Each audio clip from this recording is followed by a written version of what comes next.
The number of kids in La Crosse County public schools who are homeless has more than quadrupled in the past 10 years. Organizations in the county are putting their heads together to find out why and how they can help an underserved group of people. News 8's Kyle Dimke has been looking into this and joins us now with more. Well, over the past few days, we've been telling you about the poverty problem in La Crosse County after a report from the University of Wisconsin shows 1 in 6 people in the county lives in poverty. Today, we focus on homeless teenagers.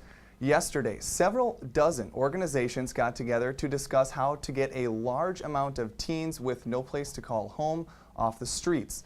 A successful idea in the Twin Cities was pitched to those in attendance in hopes that the same success can come to La Crosse County. Since 2003, the number of homeless kids in Wisconsin schools has increased by more than 15,000.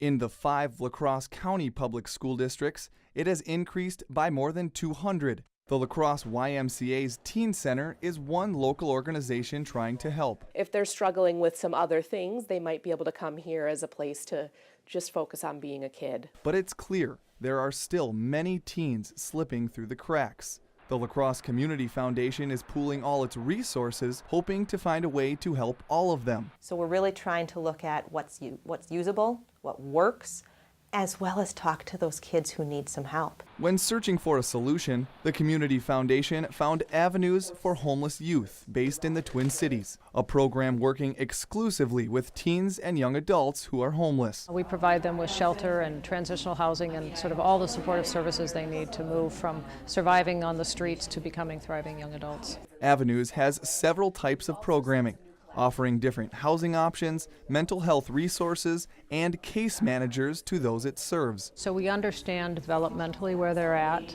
as literally teenagers, young adults.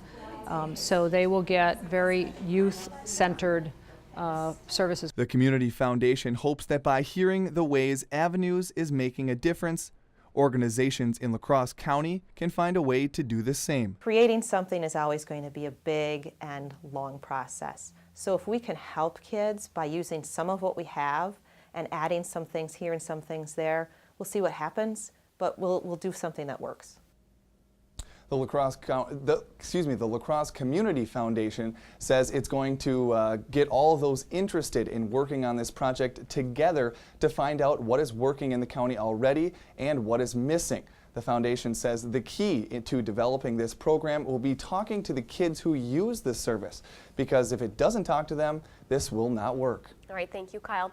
Avenues for Homeless Youth says a big goal is to prevent teens from being homeless long-term, because it says adults that are homeless were most often homeless as a child.